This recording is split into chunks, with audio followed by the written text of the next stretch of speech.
Well, a local college student says she was sexually assaulted by 3 fellow students who videoed at least part of what happened. That video spread around school, turning one bad night into a year of tough choices and possibly a lifetime of embarrassment. WHSC's Grant Cruz has part 1 of her story.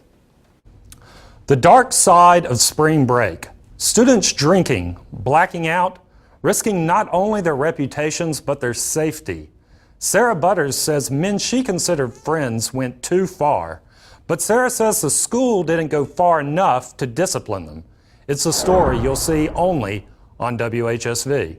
I remember going to the beach probably like around 11 that morning with all the girls I was staying with. We met up with a lot of JMU students. There was definitely like close to probably 100 students all on the beach from JMU, drinking together and hanging out. Sarah Butters was like a lot of sophomores at James Madison University, planning to cut loose with friends on a spring break trip to Panama City. But that, combined with some foolish, though not uncommon choices, set her down a road she never saw coming. Probably like early evening, everyone started to head back in, and they kind of had like a small gathering at the boys' condo. And the last thing I remember is being in there with probably close to 10, 15 other people. And that's the last thing I remember that day. Sarah says she started hearing gossip about what happened the night of March 3rd, 2013, while she and her friends were still in Florida. There were confrontations, questions, and denials. It wasn't until she returned here to Harrisonburg that the rumors and grainy images from a cell phone camera brought the disturbing events of that night into focus. Once we got back from spring break and got to JMU, it started spreading around more, and more people were finding out about it, more people were contacting me about it. I had multiple guys like texting me, like saying like, you know, I just saw this video of you, it's awful, it's pretty bad. Accounts of a cell phone video, almost too unthinkable to be believed. I needed to see it for myself because I was having like a really hard time believing that my friends could do something like that to me and record it and then send it around and then lie to my face about it. It isn't clear how many people saw the video before Sarah, or how many have since. I watched the video and I was disgusted. I don't know, it was just really humiliating that so many people had seen that. Topless, by all appearances, drunk. WHSV has chosen not to air the video due to its graphic nature and out of sensitivity to sexual assault victims. I'm clearly like not really able to defend myself or fight them off, and like we were in an enclosed bathroom. Like it was 3 of them surrounding me, and none of them thought that they were doing anything wrong. 3 young men, JMU fraternity brothers, laughing, groping. I just don't know why they didn't think to help me instead. Like it wasn't I was some random girl, like I was their friend, and not one of them like stood up and said like this isn't okay. Sarah discussed her options with her dad, a police officer. She decided not to go to Panama City Police since they were out of state, and instead to tell school leaders. Sarah gave JMU a copy of the video and says she was told if the code of conduct was clearly violated, the case would move forward with or without her.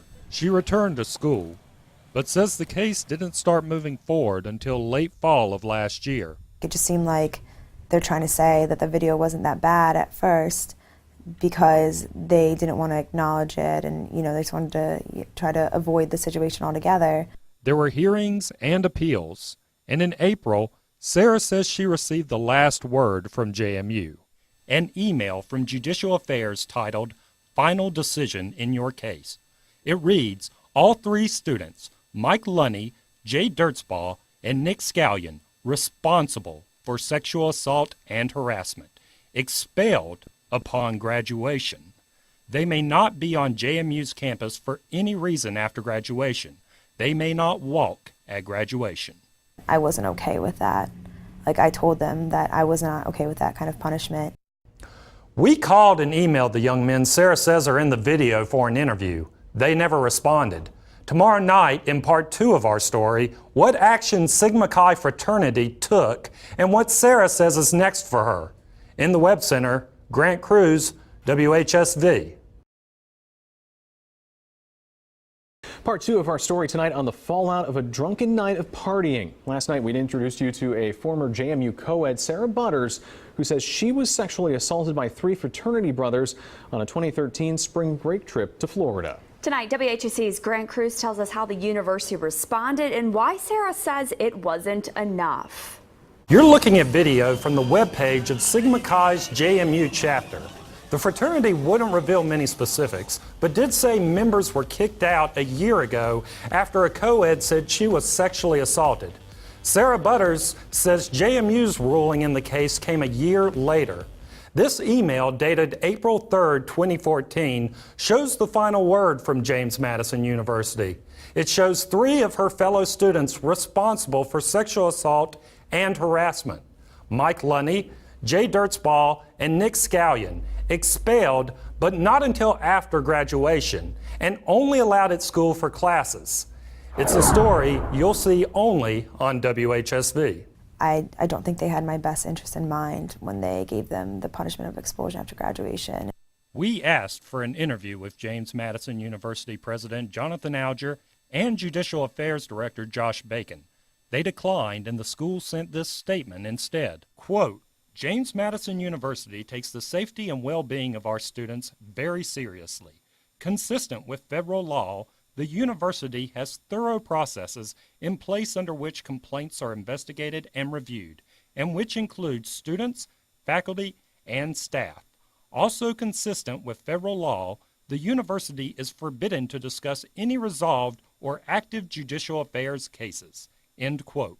I think the school cares more about their image and their reputation of maintaining a safe environment than they do actually protecting the students. I sat down with Jasmine Brock, adult advocate at the Sexual Abuse Resource Agency.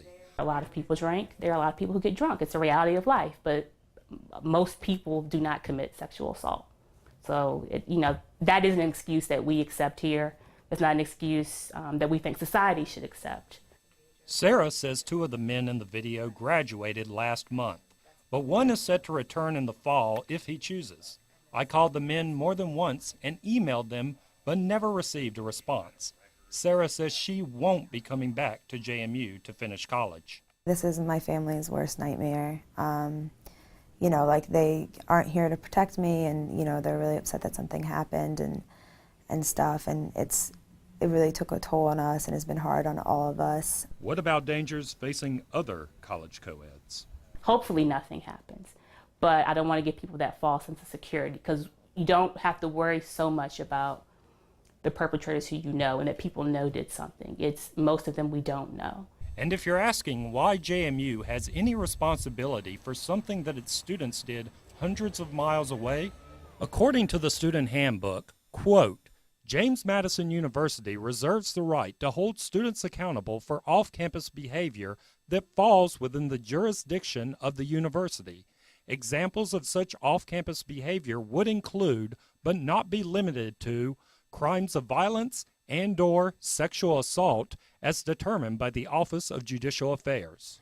It just really disgusts me that JMU, is still going to give diplomas to people they find responsible of sexual assault and sexual harassment. Now, I spoke with the executive director of Sigma Chi, Mike Church. He wouldn't give me much information about the case, but when I asked him, why would the fraternity suspend these guys and not the school, he said the 2 have different standards. The only thing I can say that I regret is drinking as much as I did. But if I would have gone back to, that day and drank half as much as I did, I probably still would have been hanging out with, similar people, because those guys were my friends. It doesn't matter what you were doing leading up to it. If you didn't consent or can't consent, whatever those reasons are, I don't care what the reasons are why consent couldn't happen. Now as Sarah decides what is next for her, she is closing the book on JMU, but says her work isn't finished. My case is over with. I can't really change their punishments or do anything about that, but I can make sure that something like this doesn't happen to anyone else. Tomorrow night is the final part of our story, and if you are a parent, this is a story you need to see. Find out how the internet may have turned one night of poor decisions into a lifetime of humiliation. In the Web Center, Grant Cruz, WHSV. wherever you go with other people, chances are someone is going to have a cell phone camera. In the finale of our three-part series, WHSV's Grant Cruz, he's talking to a student who was sexually assaulted and whose privacy and reputation ruined by technology. Studies show 1 in 4 women will be sexually assaulted before leaving college, 80% by someone they know, and 50% involving alcohol. Startling statistics. But as one JMU family learned, social media can give these tragedies a life of their own. It's a story you'll see only on WHSV. Someone called me and said, you know, like, your name's not on it yet, but there is a post about the 2 boys on School Dirt talking about what happened with you. You Google our names, and it's one of the first things that comes up now. Sarah Butters says she was drunk and sexually assaulted during spring break of 2013. She says one of the 3 JMU fraternity brothers that took advantage of her made a cell phone video. It spread like wildfire. I mean, it was pretty humiliating that it was being talked about online. The video had already gotten sent around to dozens and dozens of people and was talked about between even more than that. You know, like, people were hearing, like, about it, and then now they can read it online. Anonymous posters shared what they had heard about the assault, asked if anyone had seen the video, and named the people involved, even the victim. Now, it took less than 90 seconds to shoot the Sarah Butters video. Let's see how long it takes to get something like that online from a cell phone camera.